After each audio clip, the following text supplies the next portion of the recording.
that has sparked something in me to push for a better Decatur, to push for officials who will actually listen to hurting families, to put or help place certain laws and procedures in place to prevent events like this from happening again, or like I said, to be better prepared for when they do happen. The worst thing you want is for a family to have something like this happen and they're lost.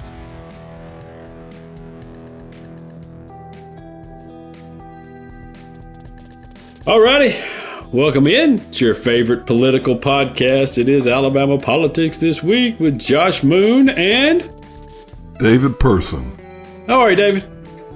Man, I'm feeling good. It's the day after the VP debate, and I think Walz did what he did what he needed to do, and I'm feeling good.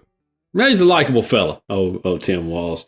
Yeah. Our masquerade friend has come off as exactly as smug and ridiculous as we all assumed that he would, and so listen, that's exactly what we thought was going to go down. I think JD Vance probably did himself some favors last night. I think he by not just being a crazed person, I think he did okay. But we're going to talk about that a little bit more later and kind of get into some of the things that went down and just one absurd statement that was made at one point. And but first, I need to tell you about the sponsors of this fine program, the folks that continue to bring this thing to you. That is folks at Wind Creek Entertainment, our friends, Portrait Band of Creek Indians, and they do as I've said before, they are the best kind of sponsors. They ask for nothing. Just, hey man, keep doing it. Maybe mention us. And one of the things I do want to mention about them, they didn't ask, but they operate,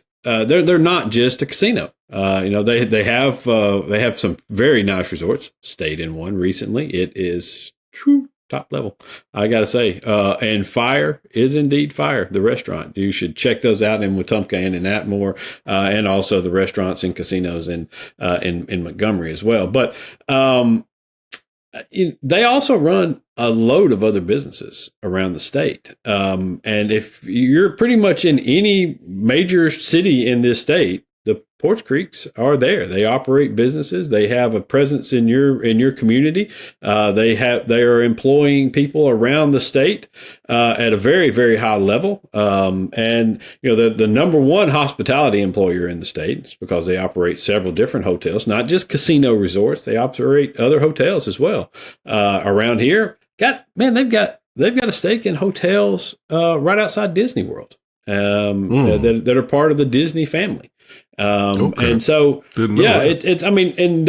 they partner with the U.S. military on a number of different ventures. Matter of fact, some of the things that take place with our most expensive jets, the Harrier jets, they are involved in some of the things that go on with those jets, and have contracts that for places around the world, around the globe. In Africa and Asia and in different places that help protect the folks that are fighting for us. So you should, I think people should really start to think of them a little differently than just simply the folks with the casino or interested in gambling or whatever. Because I think that they have branched out. They're very entrepreneurial in that, and very business minded.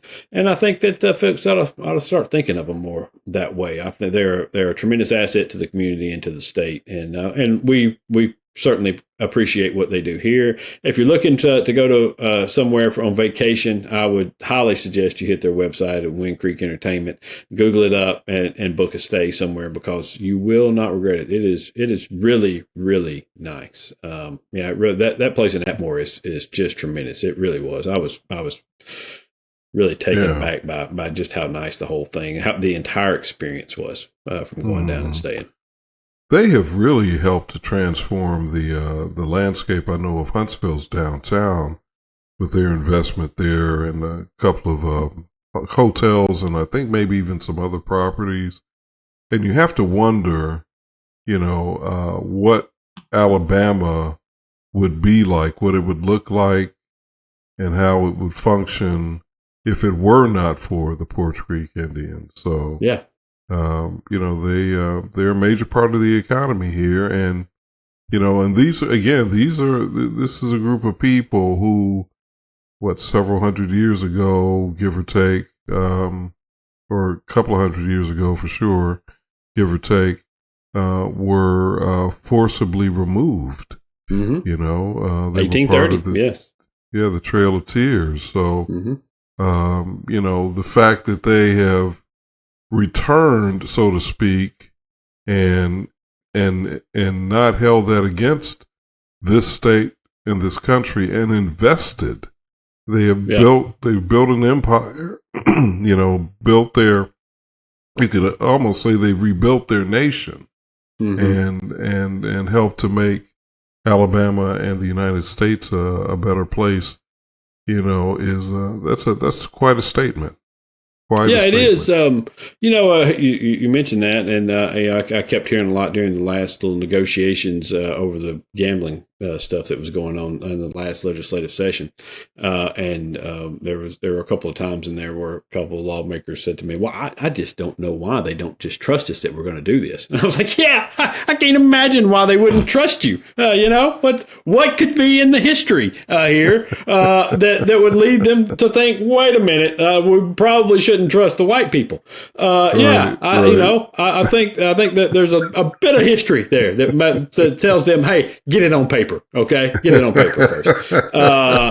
And so it just you're right though. I mean, it's a hell of a success story. It is. It's a story that it's not just simply because of that. Well, they've managed to make a lot of money or something like that. It's also the way in which they have been able to take care of their people on the reservation and the services they provide and the other things. It really is a remarkable story. And I'm trying my best now at this point to kind of write out what has gone on with them over the course of the history and just, try to tell that story in a way that will lead people to kind of understand where they came from. The very, very poor and meager beginnings and where they are now and how they've handled it, what they've done with it.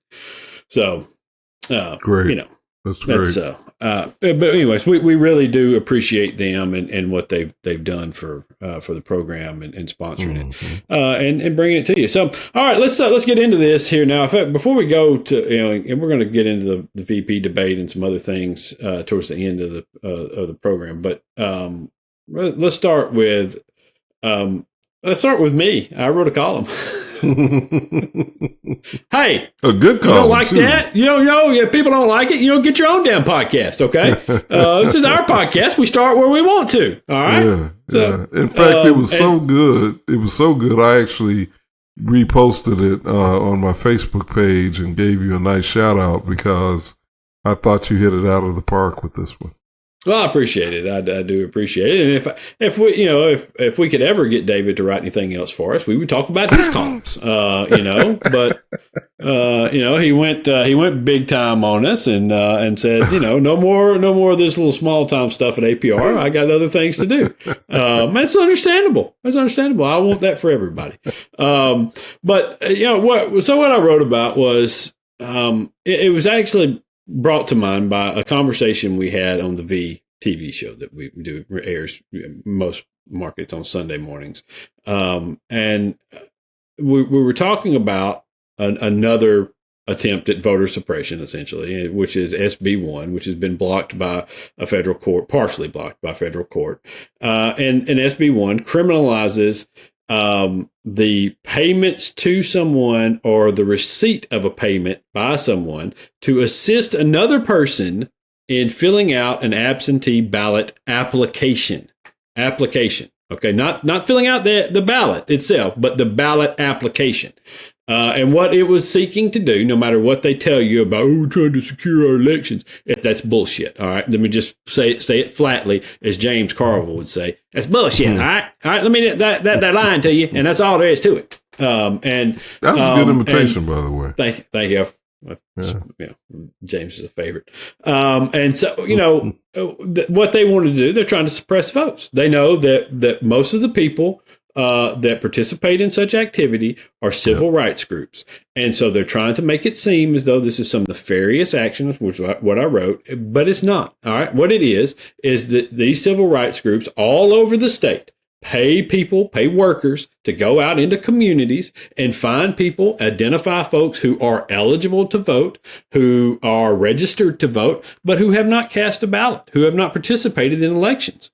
And so they go out and they find these people and say, hey, what's going on? Most of the time, they will find that these people are elderly, infirm. They have a hard time getting to the polls. They're very poor. They don't know, of a way to do this. And they give them options on how to do that. One of those options is saying, hey, you don't have to go anywhere. The state of Alabama, because you are in this condition, they'll mail you a ballot. You put on there that you have health concerns and they'll mail you a ballot and you can fill it out. Here, let me help you with this application. Here's how you do this. And they will assist them in filling out the application. They haven't filled out the ballot for them. They haven't directed them on how to vote. They haven't done anything nefarious at all. They have provided what almost everyone, I guarantee you, if you say it's not a necessary and valuable service, it's because you're a partisan asshole. Okay? That's all there is to it. And there's going to be a lot of bleeps in this one. I'm sorry, because it just really pisses me off. It does, man. It pisses me off to no end. This phony, we got to secure our elections. This is not stealing any votes. The votes are stolen by people in office. All right. That's where it always comes from. Are people in office who have access to the absentee ballots, steal the damn ballots and fill them out themselves. That's where that's always comes from when we talk about absentee ballot fraud. All right. There's never some guy running around collecting ballots from people. All right. It's always some person that's in office that has access to this that comes around and do this, because otherwise there's no way to do this. All right. It's not worth it. It's the same argument that I had, that any thinking person has about the photo ID law. Okay. Because, and this is, I'll say this, the Republicans are very smart. All right. In the way that they've gone about some of these things. It's weird how smart they can be when they're doing bad shit. Isn't it weird how smart and clever and hardworking they can be for when they're doing bad things, but they just can't figure out how to do any of the good stuff. But let's take the photo ID law, for example. Back when this was being passed, people that they've set this up in this. Oh, you don't want anybody to present ID when they vote? Well, you got to present ID for all sorts of things. That's not the argument. That's not the argument. And that's why I keep screaming at Democrats. You've let them define the argument in a way that's not true. We presented ID before. All right. It's just that we had a whole spectrum of things that we could use. You could use the electric bill from your house. You could use anything, a credit card bill that showed your address and your name. You could use all sorts of stuff, things that are accepted widely by banks and other institutions to prove your ID if you lost your photo ID. All right. Do you know how many cases of fraud we have, in-person fraud? In-person voter ID fraud in which somebody stole someone else's ID and used it to vote, or stole a ballot from someone else and used it to vote, or went to and claimed to be somebody and went to their polling location and voted because they knew that they weren't going to be there to vote. Do you know how many cases of that we've had? I would guess probably zero. There was one.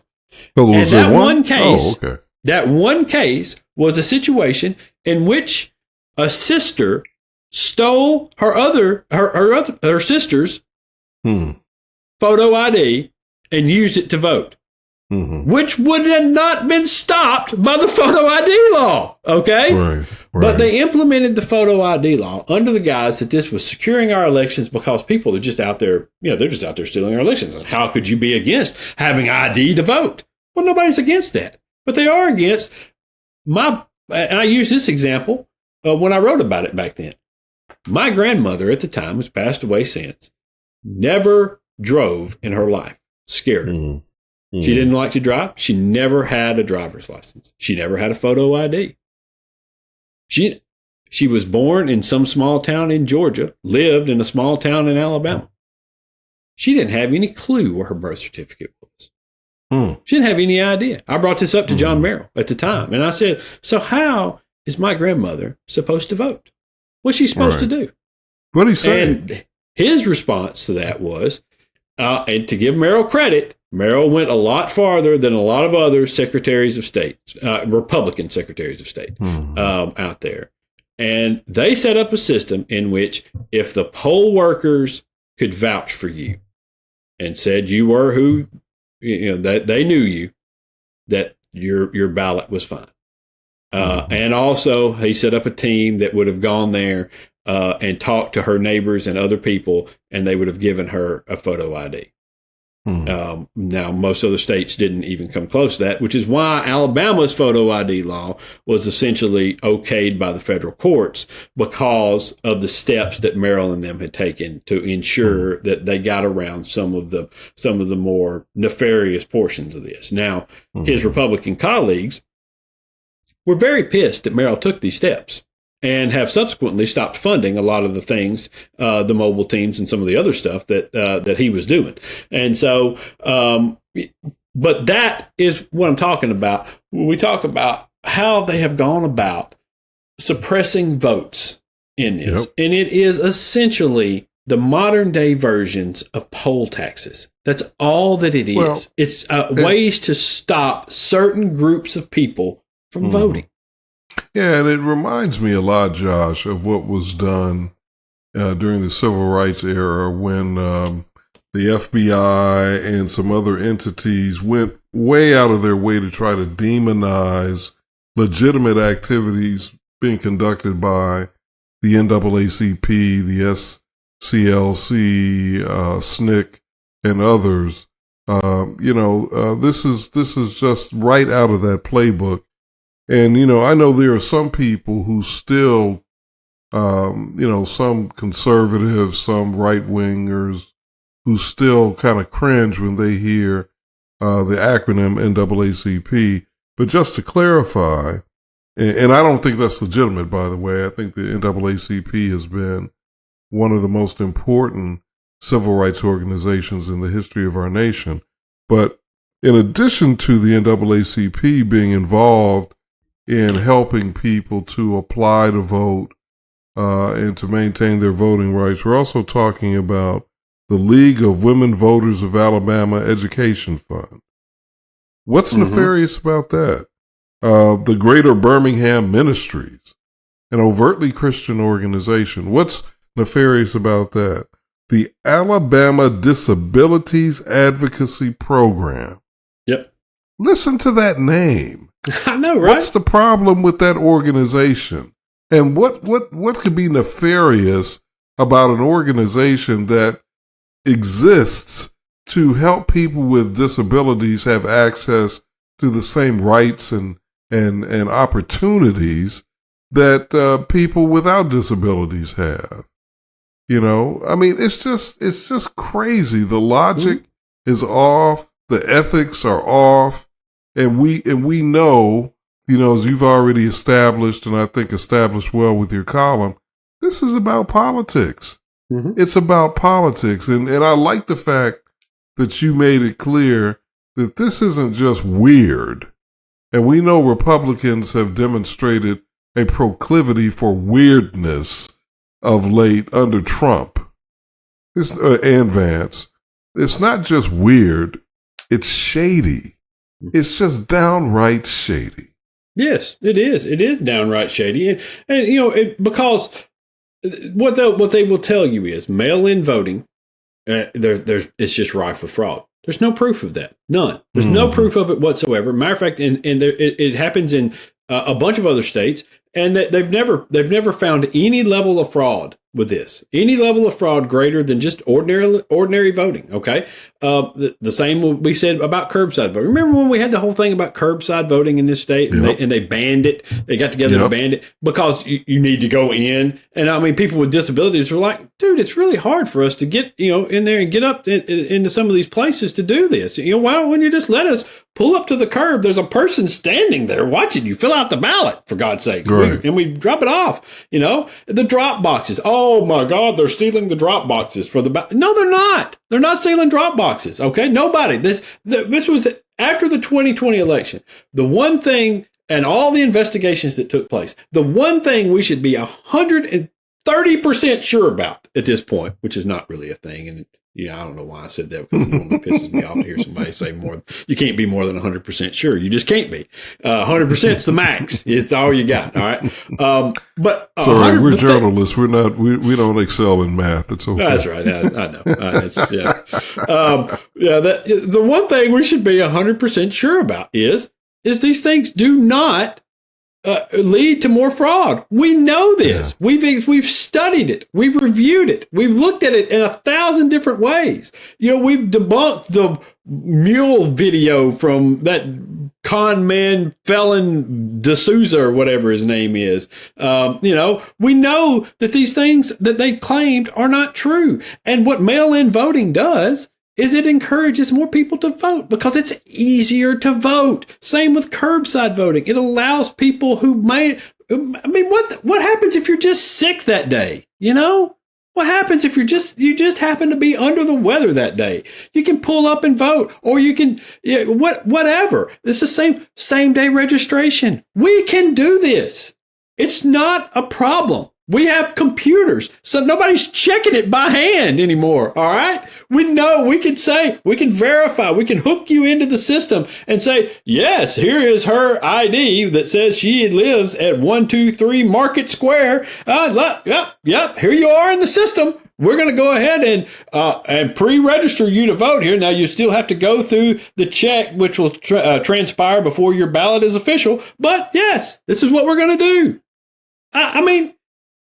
It makes it easier for people to vote, because oftentimes, especially in this day and age, with all the stuff going on out there, a lot of people come to election day and they think, oh, I forgot to register. Where I want to go vote. Why shouldn't that person be eligible to vote? This is a representative government. Of course they should be eligible. Listen, if some of these dipshits that are voting for Trump are eligible to vote, then that person ought to be eligible to vote. Okay? And it drives me nuts. And let me tell you the one that drives me the absolute most nuts is that we have to do this on a random damn Tuesday, on a work day that's not a holiday. And that's the only day we got, unless you do absentee voting, or in some of these other states, you can do early voting, which again, why in the hell couldn't we do early voting? Why can't we do this? Yeah. So, but if you're not going to do early voting, why wouldn't you make election day a Saturday? Saturday, you could make it, some people have even said, even if you left it on a Tuesday, make it a holiday, make it a state holiday or a national holiday, so that people wouldn't be penalized for, missing work to go vote, I tell you what we could do. I tell you what we could do in this state. We could take one of these sad ass Confederate holidays, these participation trophy holidays we got, and we can make it the damn election day here in this state, election holiday. Or if you don't want to do early voting because it's just, it's so expensive. Not as expensive as giving public school dollars to private organizations, but listen, I digress. How about you just make it 2 days? How about you make it a Saturday and the Tuesday? You could do that. Do something that aids people in being able to go out and be a part of this government, but you don't do it because, as I said at the end of the column, they don't do it because they know one undeniable truth. And that undeniable truth is if we have participation at a high level, Republicans always lose. They always lose because they do not have policies that best represent the majority of the people in their districts, in their states, and in the country. They don't represent the majority. They represent the upper crust folks that pay the bills. That's all they represent. All the time, forever. And I get so annoyed with Democrats because the one thing that demonstrates to everybody, or should demonstrate to everybody, that how they think about this thing are the Trump tax cuts. And why this has not been more of a focus, I don't know. because the Trump tax cuts, while they say, well, it's benefited more the billionaires and millionaires out there, yeah, that's true. And major corporations as well. That's all true. But the one part that they always leave out is there were two parts to that tax cut. One that went to the billionaires and the major corporations, and the other that went to the working folks out there. Mm-hmm. Guess which one was permanent and which one has to be renewed? And we never talk about it. We never talk about it. Right now, there's a discussion about renewing the Trump tax cuts. And what they're talking about is renewing the tax cuts for the working class people out there. Ain't got to worry about those corporate tax cuts or the billionaires' tax cuts, because those are permanent. We ain't got to worry about that at all. What we got to worry about is whether or not the folks that are punching a clock every day, that keep getting shit on by these people, the guy that doesn't want to pay overtime so he'd bring in other people, those are the people whose tax cuts have to be renewed. Well, again, this is the playbook that has worked in this country for centuries. You know, the rich get richer, and they do it on the backs of the working class and the poor, and then they make sure that there is something to make that structure more palatable, and so then they introduce racism or sexism or some other ism, you know, so that there's somebody to deflect the blame to other than the ones who are really responsible. Well, I just know, David, as a white man, I just feel under attack all the time, you know, and I just, you know, there's nobody more discriminated against than the white man at this point, you know. Yeah. You're the weakest, most vulnerable class of people in our country. That's true. It's really a shame what's happened to you guys. It's just an outrage. Yeah, it's Chris Rock said, you know, there's a guy in the back bussing tables right now. It's like, no, I'm going to ride this white thing out. Wouldn't trade places with me, and I'm rich. That's right. That's right. That's right. I don't know. The phoniness of it, you know,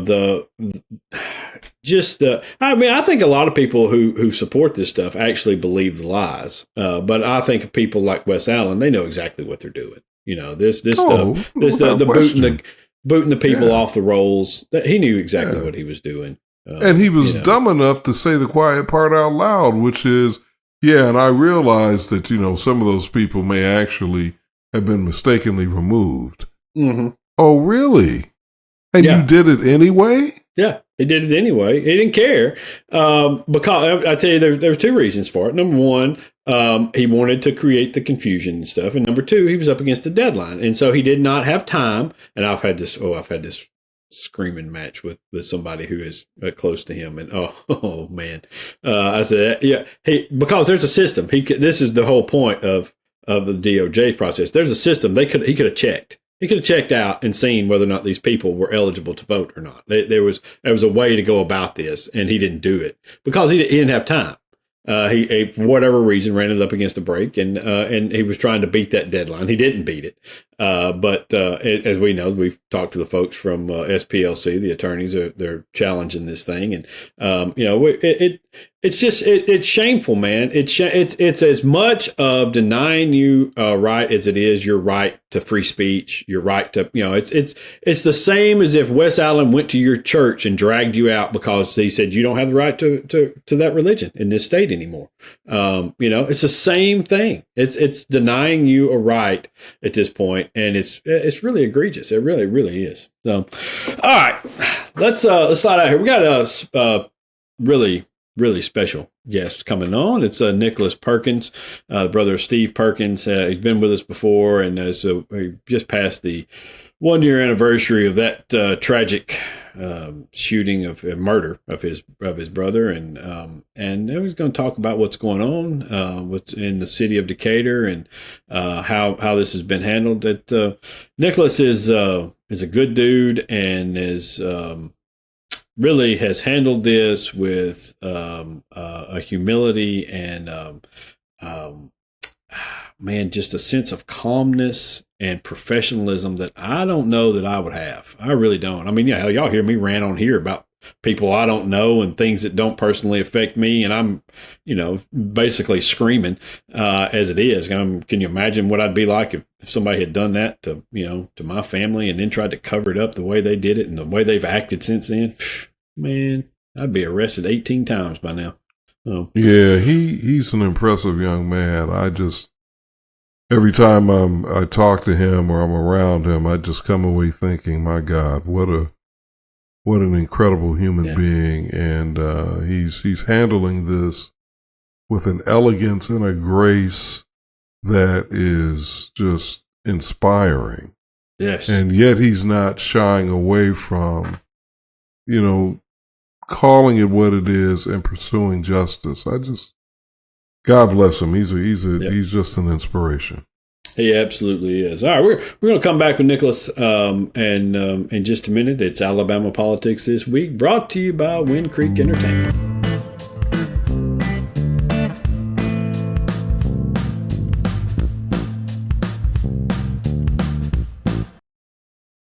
Alrighty, welcome back. Alabama Politics This Week. Josh Boone, David Person, and we are happy now to have with us Nicholas Perkins. He's joined us before, and the brother of Steve Perkins, who was gunned down by Decatur police, murdered. Murder charges now pending against the officer who fired the shot. Should be more murder charges, in my opinion, but certainly murder charges for one officer. And it just passed the 1 year mark of that tragedy for the Perkins family. And I know there were a lot of celebrations that have gone on, and some things that have happened over the course of the last few months that we wanted to talk to Nicholas about. And first of all, thanks for joining us and spending some time with us as always. Of course. Thank you guys for having me on again. It's good to see you again, joining you on your podcast. I'm always happy to share information that I have and willing to talk to you guys at any point. So thank you for having me. Sure. One of the things that I've told a lot of people is I find it really, really remarkable and inspiring on a lot of levels. The determination and the resolve of so many people who have continued to protest in Decatur, in the city, continue to show up to the city council meetings, continue to march the streets, continue to get into people's faces and remind them daily of what occurred.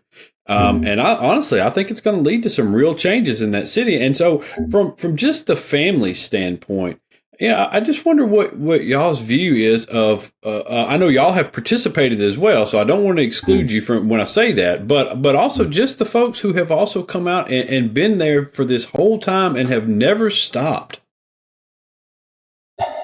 Josh, I'll tell you, the support has been phenomenal.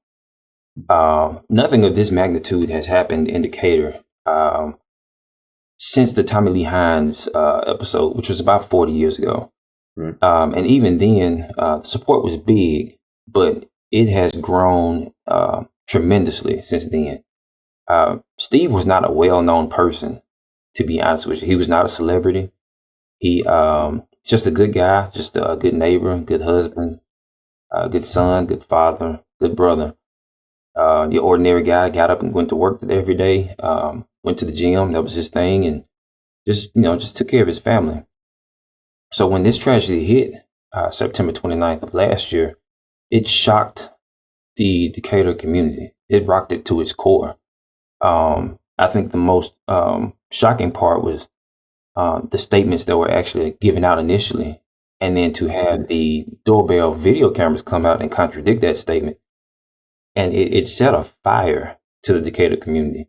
And so, like I said before, Steve wasn't a celebrity, but the way the community has shown out and come together to offer their overwhelming support has been great. It showed another side of Decatur.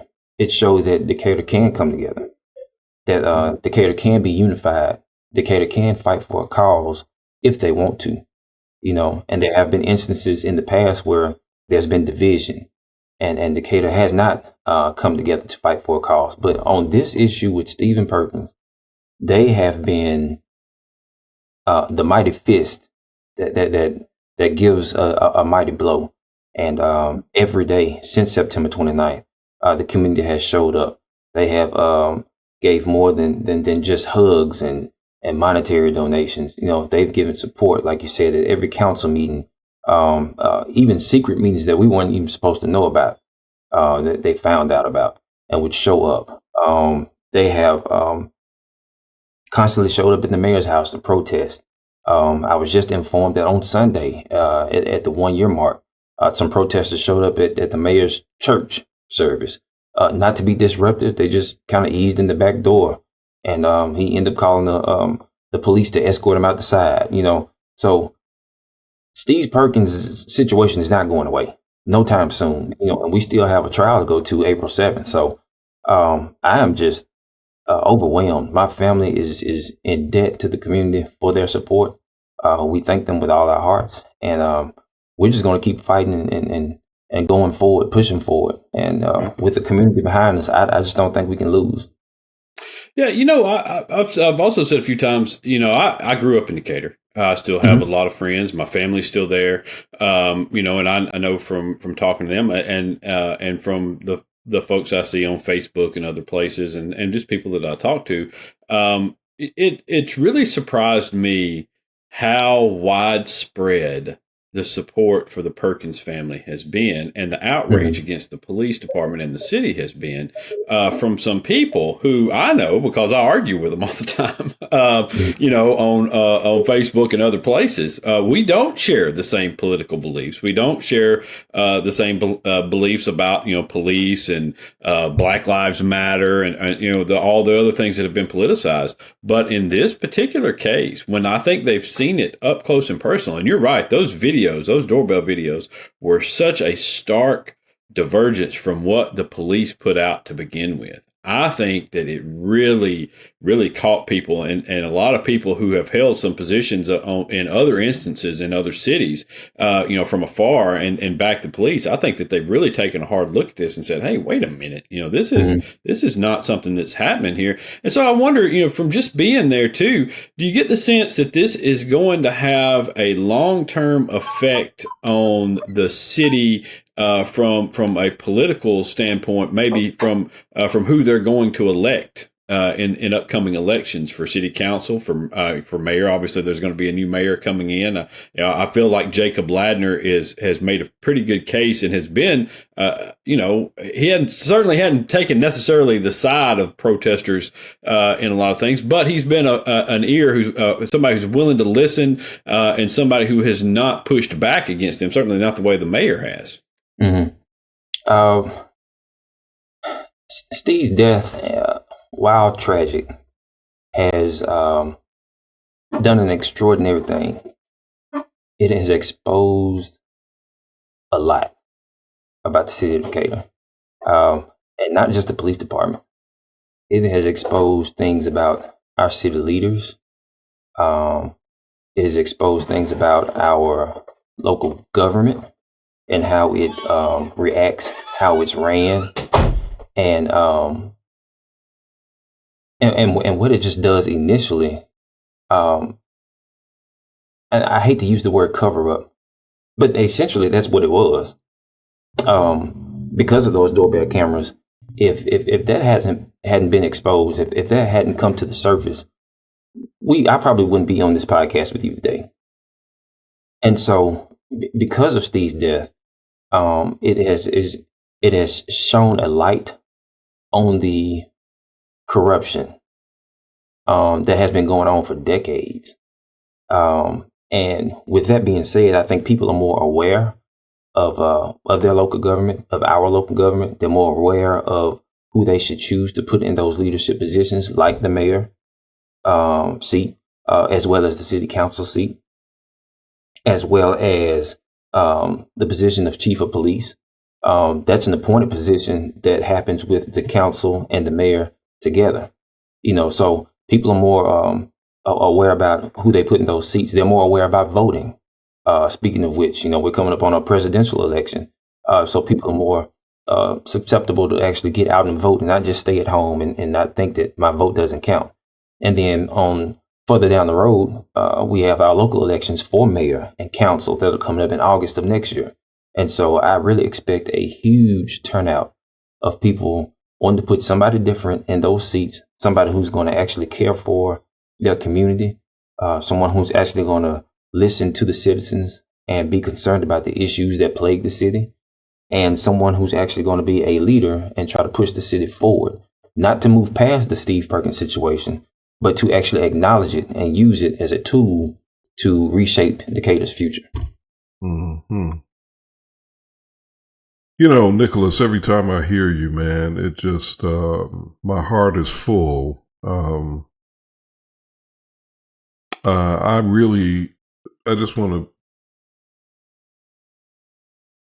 want to say that I know it's got to be challenging for you to be here with us, or for you to make personal appearances as you did at my church last year, the Oakwood University Church. So I want to thank you for every time that you engage with either the public or the media, because I know it can't be easy to just relive your brother's death in this way. But I know you see it as being part of a greater purpose. At least that's my assumption from what I've heard you say and from my read of you. Do you see this horrific story of what happened to your brother as part of civil rights history, perhaps something that maybe one day, 10, 20, 30 years down the line, children will be reading about on some website or listening to this story or watching it on a podcast or a documentary? Thank you, David. Just even for acknowledging that, what you see in me, and your assumption would be right. Steve's death has sparked a drive, not only in the community but in myself. A lot of times, pain will birth a passion for a greater cause, and initially, that's how the civil rights movement was even birthed in the first place. So to further answer your question, yes, further down the road, I think 10, 20, 30 years from now, people will be reading about Steve, just like they did about Tommy Lee Hines, which was 40 years ago. So I think Steve will be put in, not necessarily history books per se, but his name will ring in the city of Decatur as one who changed the city of Decatur because of this situation. Kids now, from what I've been hearing, small kids, they've heard Steve's name.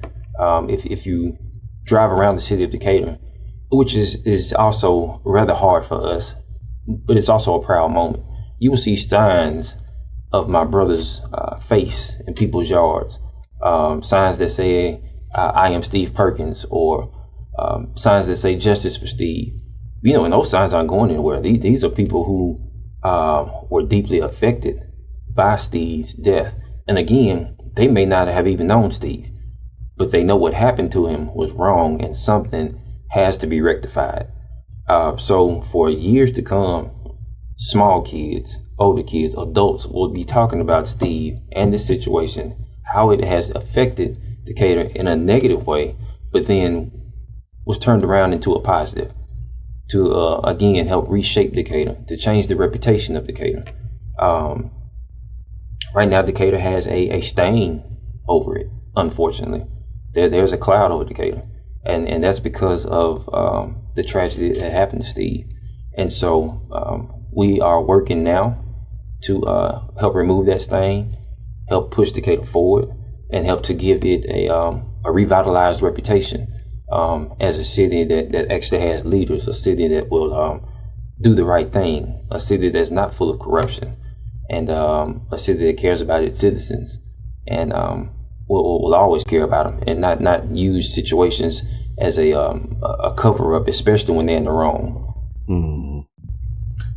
I have to also wonder, Nicholas, if this has transformed you in any particular way, or changed the maybe ignited in you a calling that you did not previously have, either personally or professionally.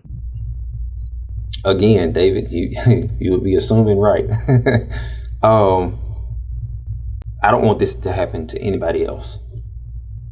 Now, I can't prevent the inevitable, because as the world changes, or as many history teachers would say, the more things change, the more they remain the same.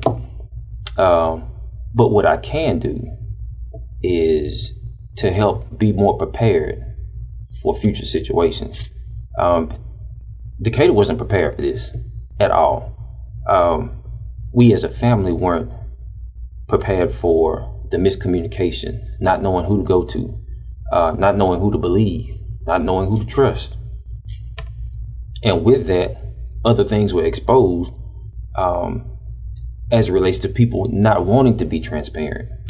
And so that has sparked something in me to push for a better Decatur, to push for officials who will actually listen to hurting families, to put or help place certain laws and procedures in place to prevent events like this from happening again, or like I said, to be better prepared for when they do happen. The worst thing you want is for a family to have something like this happen and they're lost. You don't want that, because then when they're lost, your neighbors are lost. When your neighbors are lost, your community is lost. And that is that's the thing that creates the wall and the army of support, because people want answers and people want them immediately. Now, they can't happen immediately, but you can put certain procedures in place to help ease, or at least go over smoothly the process of getting those answers. And that didn't happen in this situation. So yes, personally and professionally, it has sparked a change and a fire in me to help improve the matters that surround situations like this. So I never thought that I'd be put on this type of platform, never thought that I'd be put in this certain position. But sometimes God allows things to happen to expose your true purpose and your true calling. And so I'm here to help families move forward. I'm here to help Decatur move forward in any way I can. If that's professionally, if that's in some type of office position, if whatever it is, I'm here to help. I'm here to improve, because at this point, Decatur needs it desperately. Right, and that's and you lead me really to my final question, which is and I think I'm hearing you say this, but I want to make sure that I'm hearing you correctly. Are you considering either a run for public office or setting up some kind of organization that would be provide accountability there? Okay. I will say, Steve's situation did inspire me to become a member of the ADC, the Alabama Democratic Conference. So I am an active member in that, in which they do help out in civil rights and social injustice situations. And so they also inspire people to vote, which is how we would get our city leaders in place. So that I am actively a part of. As far as public office, it's been put on the table. I'll say that. But that is a big step. It's a step I don't mind making. But it is one that I have to discuss with my family wholeheartedly, because it's not just me that position would affect. I have to take in consideration all things. But I wouldn't mind it.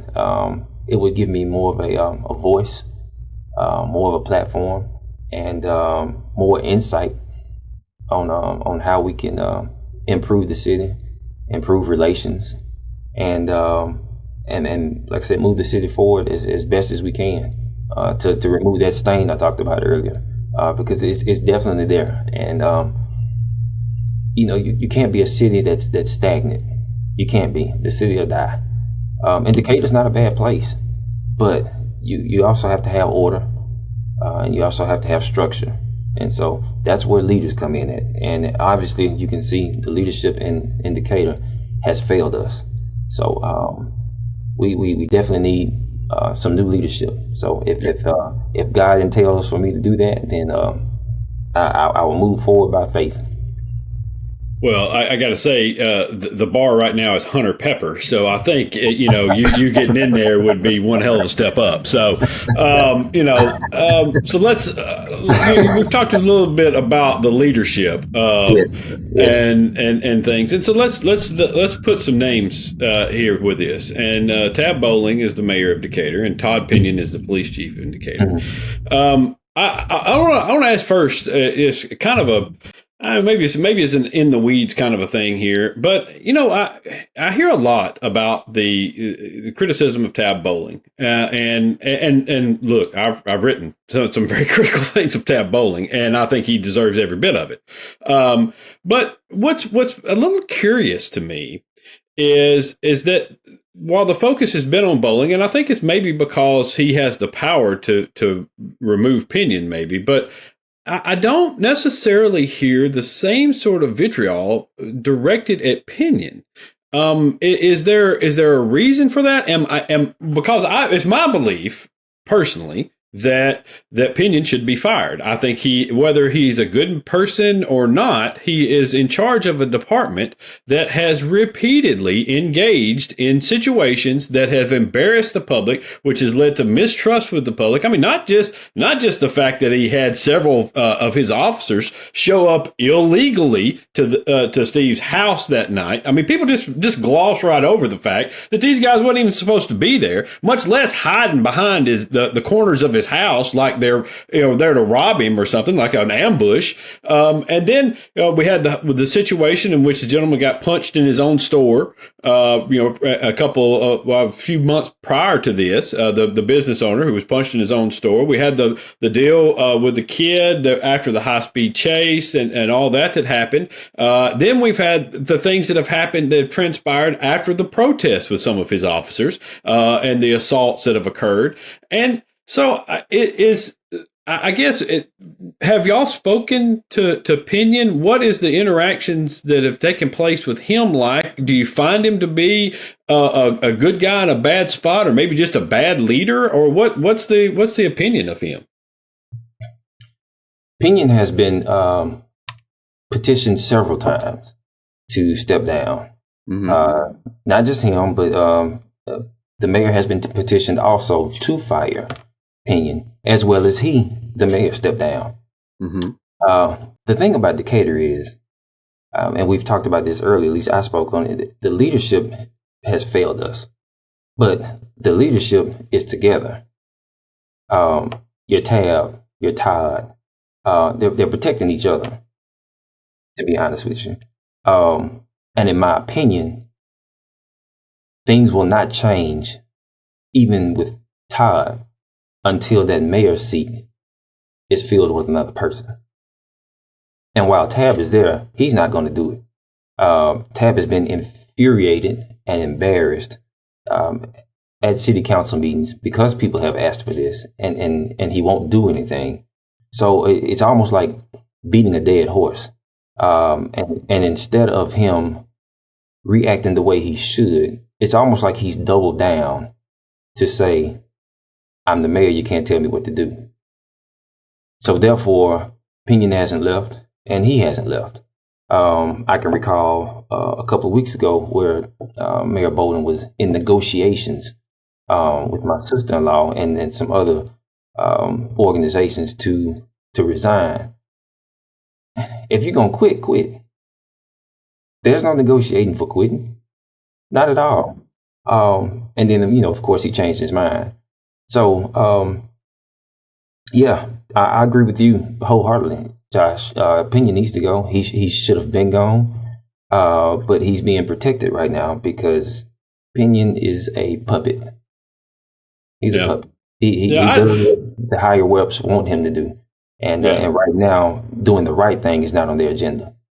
Yeah, I just don't understand it. I don't understand how anybody thinks that they can move forward with him as the police chief at this point. I mean, it's ridiculous. And I was going to ask you, I'm glad you brought up the stuff about bowling and the negotiation, because I was going to ask you about that. And I mean, his ridiculous statements about his grandchildren being terrorized, and and I mean, stop. All right, the situation here, when you're using words like that in this situation, and you're comparing the two situations, and you use that sort of terminology, I mean, you're so out of touch with what's actually taking place and what's being, what they're talking about and what has been done to this family that they're protesting on behalf of. It's just the ignorance is overwhelming. The self-involvement and the only narcissism to a certain degree is just so astounding to me, because I've known Bowling for a while, and I always thought he was a pretty decent guy. And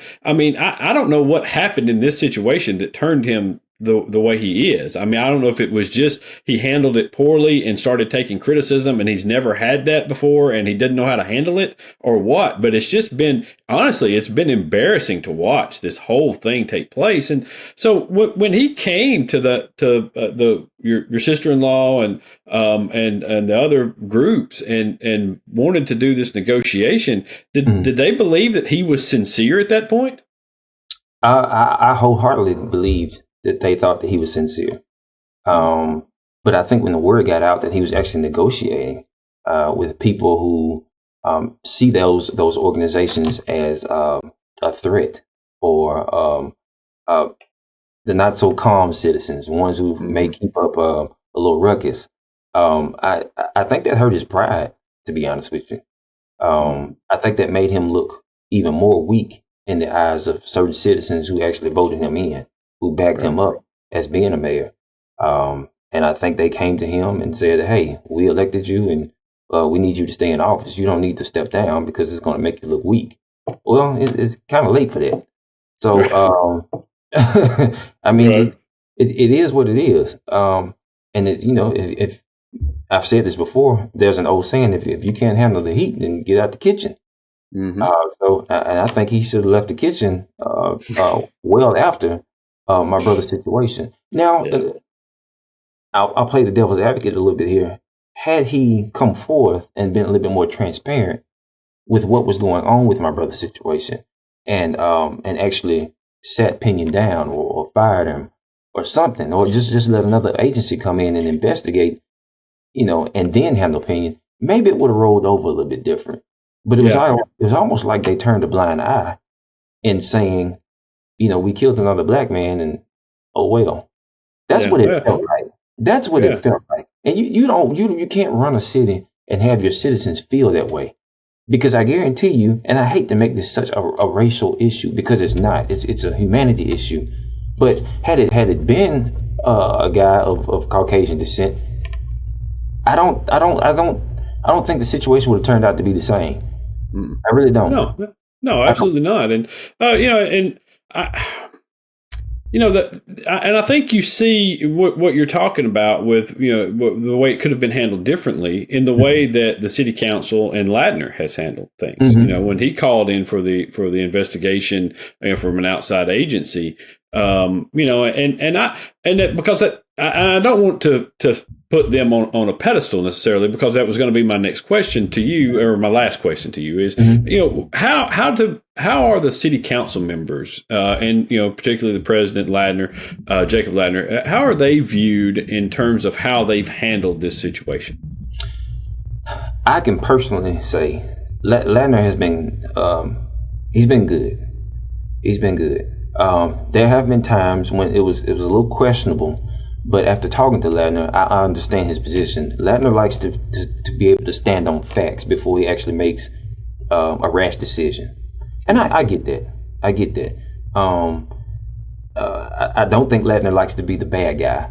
And I get that also. So he does want evidence and facts before he makes a decision. and he likes to weigh both sides and weigh everything that entails that. And so I can respect that. So as Pike and Councilman Jackson, they've been great. They have spoken up. They have all said that they believe this situation was wrong, and that something needs to be done. Councilman Jackson especially has expressed that he thought that Todd Pinion should be fired.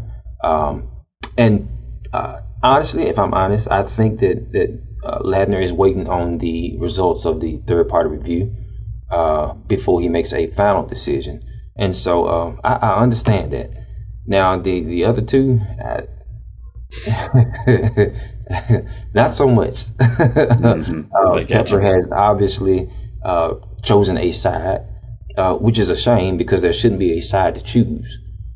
This should be right and wrong, not the police and the citizens. I'm sorry. And then McMaster's, I just don't know what to say. So he's friends with yeah. I think that's his campaign slogan, actually. Yeah, probably so. Probably so. So the council is somewhat divided, which means that, again, you can't move forward with a divided council. You have to be on one accord. And right now, things are just not that way. So hopefully this upcoming election for next August, we'll get a team in those seats who can actually work together, decide on some really, really good things that's concerning the city. Not just the police department either. Infrastructure, economic growth, things that will actually improve and attract people to come to Decatur. Because right now, Decatur's not that attractive. It's not, and that's how a city grows. You want people to come here, and if you notice, every neighboring city around Decatur has grown and is still growing.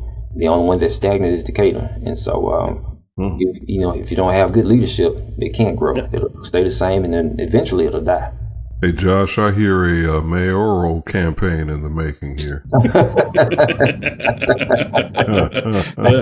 I hear you pushing, David. I hear you pushing. Well, listen, we're very happy that Mayor Perkins has joined us today, and that we was able to spend some time. But in all seriousness, I do appreciate you coming on and spending time. I know it's tough, as David mentioned. I know it's tough for you and the family, and I hope that some good comes from this. I know it won't make up for what you lost. I know it won't, but I do hope some good comes from this, and we can maybe at some point be reading about this and people talking about, well, it was tragic and it was terrible, but look at the change that it sparked, and I do hope that's the case in the future for a town that I do love a lot. Grew up there and got a lot of good people in it, so I hope it changes for the better, and it's a good welcoming place for all people for the future. But thank you, Nicholas, for coming on and spending some time with us.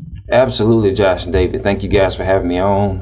Anytime you guys want to talk, chit chat, I'm willing. I'm just an open vessel, man. I just want to do the best I can, and be more like my brother. Just be a good citizen, be a good neighbor, be a builder. Right. So that's the thing. I'm here to help build. Nice. All right. Well, listen, I'm glad we got you before you got into office and got busy on us. So that's all right. That's Nicholas Perkins. We really appreciate him spending some time. We're gonna slide out. We'll come back, wrap this thing up. It's Alabama Politics This Week. Back in a minute.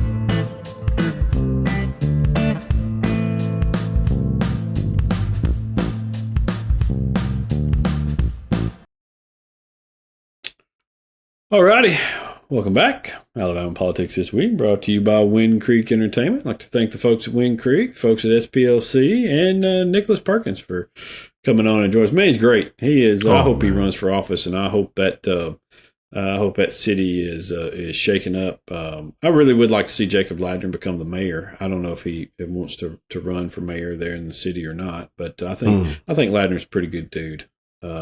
Just from I don't know him that well. I just know what I've seen and the way he's handled this, and I think the way he's handled this is exactly the way somebody needed to handle it. I know he's been slow to act for some people, but I also think he's been willing to talk and explain his reasoning, and his reasoning has often been grounded, as Nicholas said, in fact. And then a principle of, hey, I want to wait on these things to make sure we're doing this the right way, and I think that's been the way to go.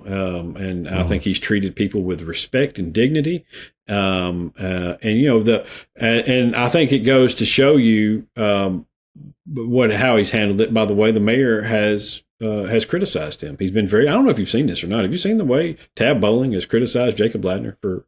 No, I haven't seen that. No. Oh yeah, he's gone after him. He went after him in the newspaper a few weeks back with some quotes during an interview about how Ladner and the city council have encouraged the continuation of the protests and stuff by allowing these people to continue to speak at city council meetings. Essentially, he's saying that he wants to do away with the public comment period at city council meetings because that was causing him some trouble. And these people followed the rules, followed everything you're supposed to do, signed up to comment, and they were making their comments. And they were very critical of Bowling and the way that he's handled this, and which is the reason why he started leaving during the public comment portion of the city council meetings. And Ladner and them following the laws and the Constitution said, no, we're going to allow citizens to speak at a city council meeting, and so I think, and then Ladner had some things to say back, to him, which were very pointed and very deserving, which were, look, you signed up to do this job. If you don't want to, take public pressure, then you shouldn't be in the seat, basically. And there were some other things that have gone on. They had this whole deal during some state of the city type deal, and they had allowed Ladner to record a video statement as the president of the city council before Bowling was supposed to go on and give his speech, and Bowling backed out of the event because he found that to be untoward in some way, because they allowed the city council president to speak as well as him. And so, it's such childish behavior, all the way around. And so anyways, I hope that happens. I hope Nicholas, I always thought Nicholas was going to run for city council, a city council seat. Maybe that's wrong. If he runs for mayor, I'd certainly support him for mayor.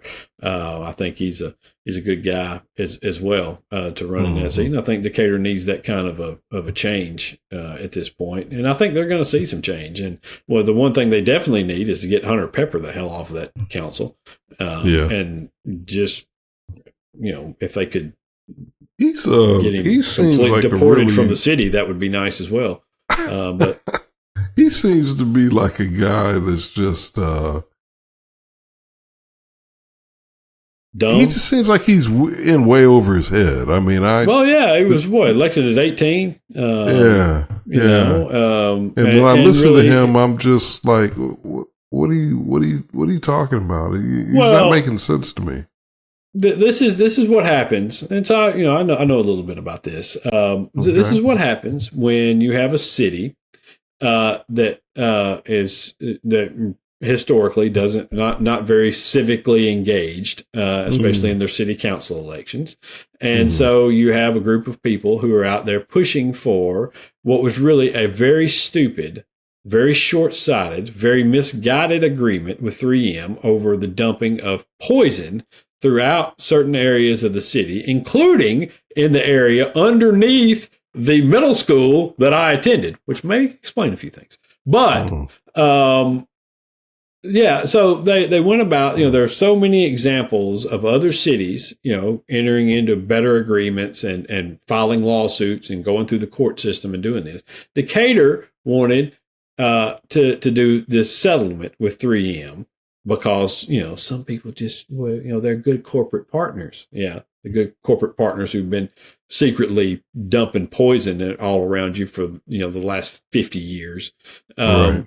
But so they wanted to do this, and some of the folks on the city council were resistant to that. And so they wanted to replace those people on the council, and they led an effort to do that. And Hunter Pepper he was a surprise to a lot of people, but they pushed him as a change to get that up there. And that's the way he snuck onto the council. he replaced a guy who had long time city councilman, very respected guy who everybody seemed to like, but he was resistant to that agreement. There was also a woman that was on the city council who they just treated like, first of all, they tried to out, they made some efforts to out her, which I don't even know if she was actually gay or not. But they did, I mean, just some really awful stuff to this lady. Wait, when was this? I missed this entirely. This was just a few years ago. Yeah, just a few years ago when they had, I want to say 3 or 4 years ago. And just, I mean, just, treated her terribly. I think I wrote some stuff about it. I tried to get her, I talked to her, but she, at that point was, she was just resigned to whatever was going to happen. And she just didn't want to, she was a city council person in Decatur. You know what I mean? And all of a sudden now she's got stuff being said about her everywhere and things being talked about her at church and all over. And it was just really an ugly, ugly thing for these folks that were pushing for this stupid agreement that they entered into. And I mean, we've had Carl Cole on before. Carl has sued these companies, for the dumping of these PFSAs and stuff, into water systems all over. So, in Lawrence County, got a whole new water system installed. The residents were compensated. It was just there were so many different things that could have been done had you worked your way through the court system and forced 3M to do this. Now, it would have probably taken longer to have gotten there, but, and now, especially under the Biden administration, you could have probably, gotten 3 or 4 times what they were able to get out of 3M in this deal. But anyways, that's what led to this change and how these guys ended up on the board or on the council. And so, yeah. But anyway, all right, let's right wing nut this thing, because our right wing nut this week is Tommy. Oh, wait a minute! Don't forget the VP debate. Were we gonna talk about that? Yes. I'm sorry.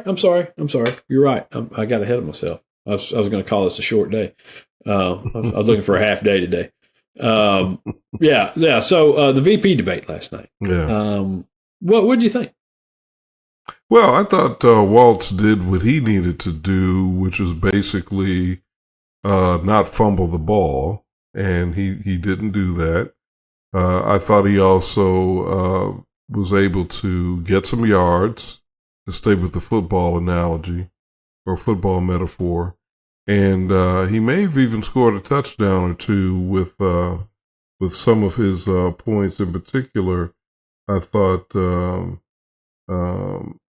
He said here on reproductive rights, I thought he did a nice pivot when he, I'm sorry, not a pivot, but Vance did what I will say, Vance did sort of a mea culpa on reproductive rights, which was smart on his part, but Waltz's comeback was great when he said, how can you say that a right is determined by geography? I thought that was really a strong point, because that's part of what I think the Trump Vance ticket is implying with this idea of let the states handle it, and some states are going to reflect one approach to this, and another state is going to approach it another way. So their solution is basically that women in Alabama have to suffer while women in California or someplace else can be free to get abortions if that's what people of that state chooses. And I think Waltz hit that one out of the park. Vance, I think, did what he needed to do, which was to give the impression that that the Trump campaign is saner than it really is, and is less of a threat to Americans' individual rights and personal choices than it really is.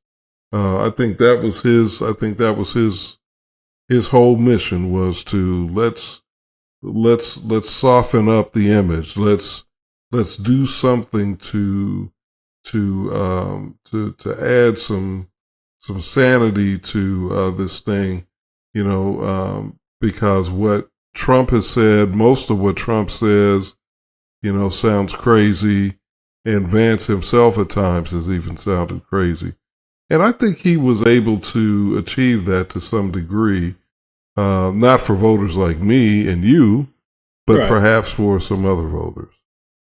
Yeah, I was, I tend to look at the end of those things, what the polls, what the immediate polls are, and then I think CNN has a pretty good service of public service, I would say, of those undecided voters, allegedly undecided voters. I think all of them are kind of leaning one way or the other when they walk in the room. But on that one, they had the 6 Pennsylvania voters, and 5 of the 6 thought that Walz performed better in the debate. And I thought a couple of them it was pretty stark that they felt that way, because I felt like that they, heading into that, were leaning more towards the Trump campaign. But anyway, yeah, I think what was Vance presented, he played a good role. And it's not a role that that he has played previously,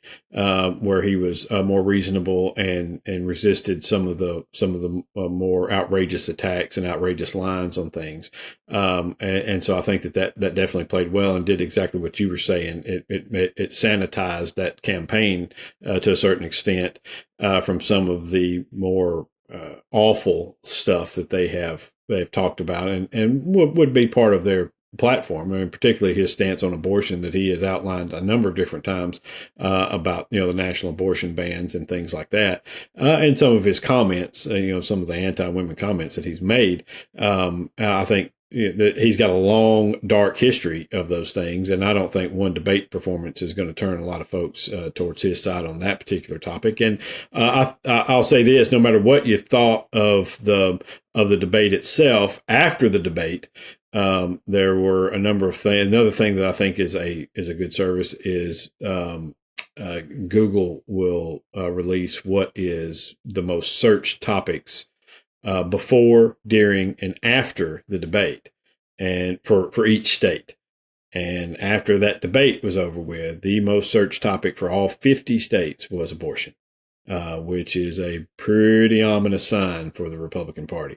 And as was the fact that on the post-debate coverage, Ted Cruz came in to talk about how he was upside down in the polls for what was considered to be a very safe Republican Senate seat, which is now apparently in question in some way in Texas. Now, I don't know that I buy that, but the fact that seat is in question tells you that things are not going very well at this point, and really, really makes me question some of the national polling that has this race as tight as folks would have you believe. I personally, maybe there's some level of optimism, although when it comes to elections, I typically go the other way and expect the worst of people. But just looking at things, I feel like Kamala Harris is up significantly in this race, and the thing that I keep coming back to is, if you're telling me that Joe Biden won this thing, right, in 20, and you're telling me that Joe Biden was essentially within the margins of error before he dropped out, as bad as he was, and then Kamala comes in and you have an onslaught of new voters registering to vote and coming in to vote. You have a rejuvenation of Democrats from across the country. And in particular, you have a stark change in minority voters, whether that be Hispanic, Latinx, or Black voters, that have now pushed well beyond what Biden was. Where the hell are these Trump voters that are offsetting any of that? You know what I mean? Where are the Trump voters that are doing it? Because, I mean, the thing that you heard going into this is, we hate both of these guys. We hate both Trump and Biden. We don't want we don't want this. And then the Democrats made a change, and it sparked this euphoria essentially within the party for this younger candidate that was more viable, that whipped his absolute ass during that debate, and and has set a different course and has inspired more people. So, where's the offset of this? Why do we believe that this thing is close when Biden won this thing by 6 million votes in 20?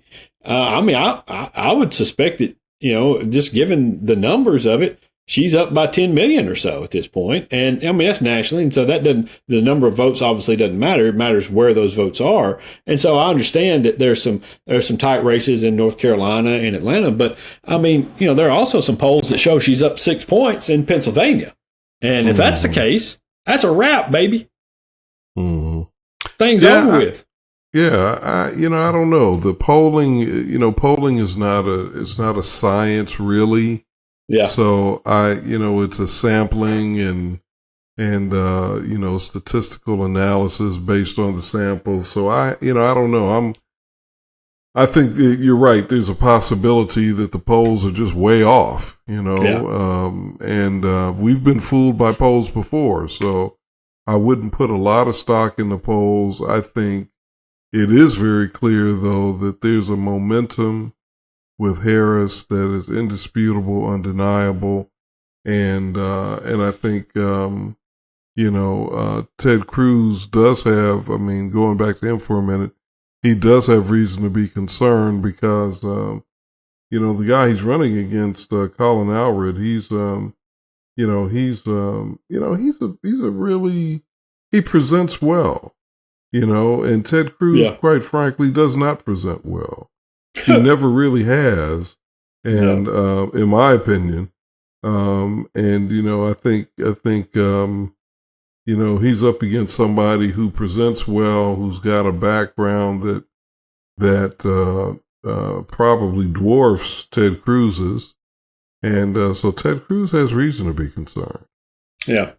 Yeah, I just, there are a couple of different races like that have moved from the, likely Republican thing on the Cook Political Report or whatever. It's it moved from likely Republican to lean or even toss up, and it's in some areas where you think, ooh, really? On some of these races. And I just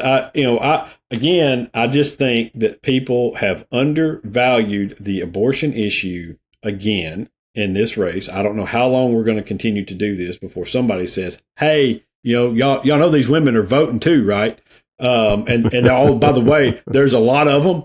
And I don't get it, man. It's every single contested election since that Dobbs decision has come down has been decided by the abortion debate, and the Republicans have lost every single one of them, every one of them. And it's amazing to me that we're continuing to undervalue this. Yeah. And then of course you stack on top of that the IVF debacle. Yes. They're looking at that, David. They're looking at that.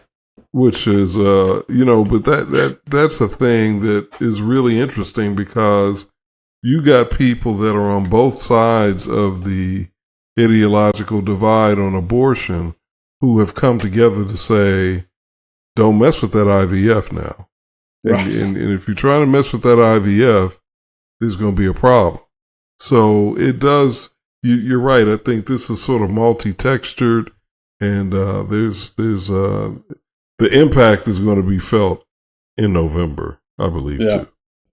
Have you heard I was making a reference to that Trump was asked about IVF. Have you heard the his response to the lady? I don't know where. It might have been like the Moms for Liberty thing or some nonsense place that he was at. I don't know that it was, but it was somewhere where the moderator said, there are a lot of people who are worried about IVF and the IVF rulings, and what would you say to them? And he he launches into this. Life is tough. Life is very hard, and so IVF thing. That's something that I told my people. I want us to look at, and it's something that I'm. When we've been talking to them. And then there's like a pause, and he says, and we've got this no tax on a little thing called tips, right? And it's just like this. What? Wait, what? Where do we go? I mean, it's just, you know what I mean? I mean, if Joe Biden said that, even today, people would be like, "Oh, crazy Joe's lost his mind again."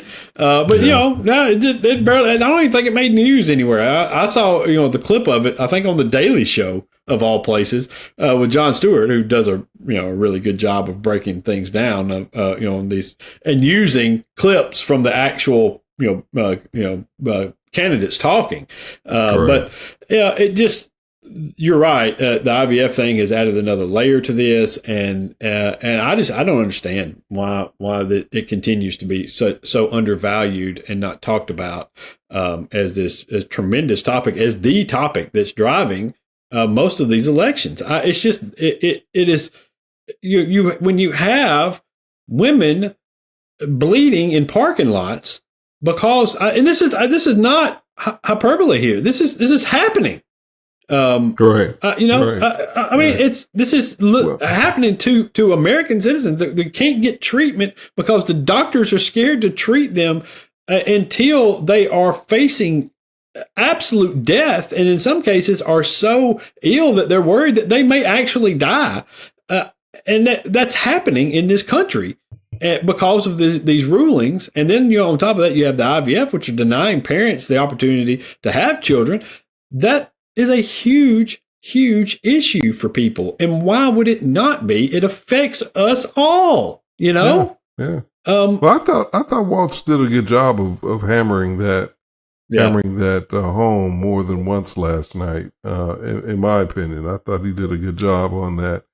And I don't think people are going to forget, that when it comes to that issue, no matter where you are ideologically, fundamentally, there's something wrong with the government being allowed to dictate to a woman and her doctor what the best kind of care is for her in those situations.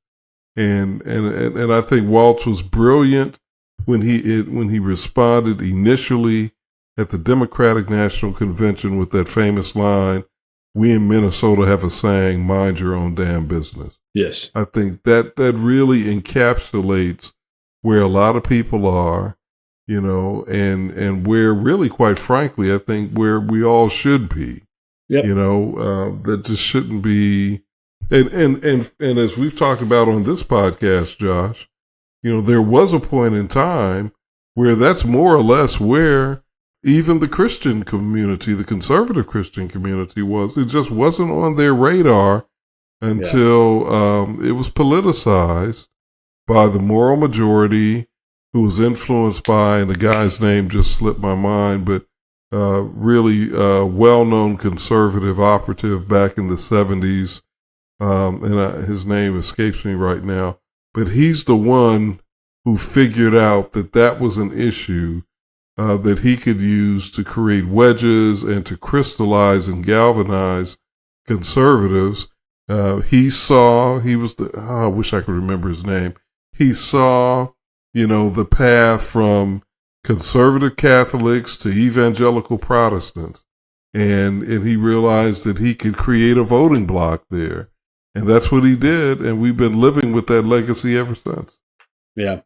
No, you're right. And, I'll say this. I did think, as much as I think the abortion issue is the topic, I also think that the comment of the night and the thing that people should remember more than anything else leaving out of that is J.D. Vance screaming, "I was told there would be no fact checks."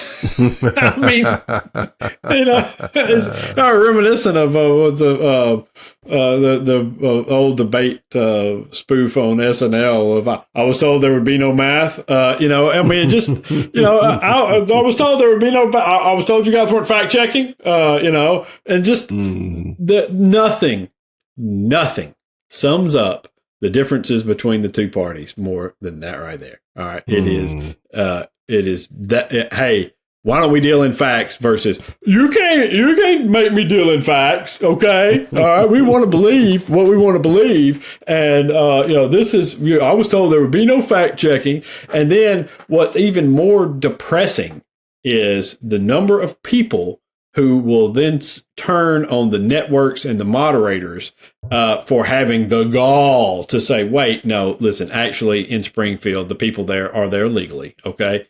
That's just the process. And so, it's just, the lunacy of this is off the charts. And I guess it kind of speaks to the cult-like, narrative of this, of the Trumpism and the MAGAs at this point, but that's where we are.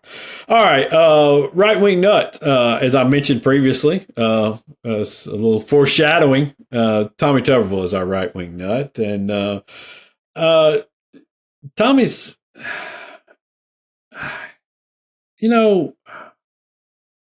I feel like at this point he's like the right-wing nut mascot almost. He's just, he's the benchmark of the right wing nut for us on the show because he continues to say just really idiotic things. And, I wanted to make him the right wing nut because I saw where he had said that there did not need to be a state ban on Glock switches because there's already a federal ban and they just need to lock these people up. Right. And this was, I saw this the day after we had Derek Cunningham on here sheriff explaining why there needed to be a state law on here and why you can't just lock people up because of the federal law and how difficult it is to get these switches off the streets and these people off the streets if they have them, but by going through the federal system on this. And they wanted to make it easier to do something about this and address the problem. Of course, Tommy is an expert on everything. Like Trump, he knows more about stuff than even the people that know stuff about it. And so, but what you also noticed some other quotes from Tuberville. Yeah, what I noticed was he said something really crazy here. And I don't know if I'm going to be able to pull it up on my phone in time, so I'll just paraphrase it. The gist of what he said was, we're allowing these immigrants to come in here and then we have to take care of them. And I'm thinking, sir, the immigrants that are coming in here that we are discussing are people that are taking care of themselves. Mm-hmm. They're working legally. They were recruited by American employers who wanted them to come in here and work. What are you talking about? They're not living off the system, they're not on welfare. They're working. They have jobs. What are you talking about? It's just another way to falsely depict people who are different because of skin color or hair texture or language or geography. It's a convenient way to really just reinforce white supremacy. That's what this is. This is about racism and white supremacy. This is not about anything that is a real issue. It's about people's fears and biases and prejudices. Yeah, it's about fear, and it's about and you're right. It's about hating other people and being afraid of them and playing upon those fears of these unknown people that are in here. And listen, this is it's a common refrain. It's disgusting on two different levels because number one, you're right. We invited these people here. Okay, yes, they didn't come here. These folks didn't even come here. weren't even at the border, knocking on the door to come in. These folks, we went out and said, hey, we need some workers to do some jobs that American people aren't filling. Would you be willing to come over here? If you would like to, we'll give you this nice visa to come and work here. We'll bus you to these places. We'll help you set, the companies that are doing this will help set you up with housing in places where you can live and you can work and earn some money to take back to your country or do whatever, or work towards becoming a citizen in this country along the way. And so that's one part of it that is completely wrong about what he's saying. The other part of it is just this general idea that immigrants as a whole are a drain on taxpayers, taxpayer services, school systems, hospitals, all this. They're not. They're not. And if you believe that they are, it's because you don't know how to read. Okay? Because there have been study after study after study of the impacts of immigrants, even in border towns along the border where there are very high numbers of immigrants who come into this country either legally or seeking asylum or illegally across the border. They all contribute massive amounts of money to the economy through taxes that they pay. They pay an exorbitant amount of taxes on goods that they buy, on different services. And here's where the money is made up. They do not receive money back. They don't get Social Security. They don't get disability. They don't get any of the things that we normally get. All those people who come here illegally, they don't get any of that stuff. Okay. They get, the only people who do get some of that stuff are their children who are born here and who are U.S. citizens. Okay. At that point, because being born in this country, according to our Constitution, makes you a U.S. citizen. All right. And it ain't going to change. And they have it in all of these communities. In fact, in some of the communities where they're the highest number, they have a even greater surplus of tax dollars based upon these folks coming in and doing this work. And they are a boost to the economy in a variety of different ways. Whether it be through the farming jobs or the construction jobs or the other things that they do. Now, look, I wish we would pay these folks a little bit more, you know, and pay Americans, you know, a little bit more to do this job. But at the same time, y'all be out here bitching left and right about how prices, how high the prices were for houses and food and everything else that you were buying. All right. So this is what we've set up. This is where we are. You know, and you're vilifying the wrong people. You want to vilify some people? Vilify the folks that, you know, that are employing people, that are encouraging this, that are continuing to do this. You know, not these people who all they want is a better life for themselves and their families, and they have found a way to get it. And I ain't gonna knock anybody who does that. I just ain't. No, just ain't gonna do it. No. So, because they're not hurting you. They're not hurting a soul. Nope. If they were out here hurting people, then okay. All right. You know, yeah. I mean, if you're making a better life for your family by, you know, selling drugs or whatever, well, then yeah, I mean, you and I have a little bit of a problem. But, you know, coming over to a different country, you know. Yeah. And even with that, I mean, depicting them as being the source of, crime to the extent that these right wingers do, it's a farce. I mean, we know there are plenty of Americans that are criminals and committing crimes. What are you talking about?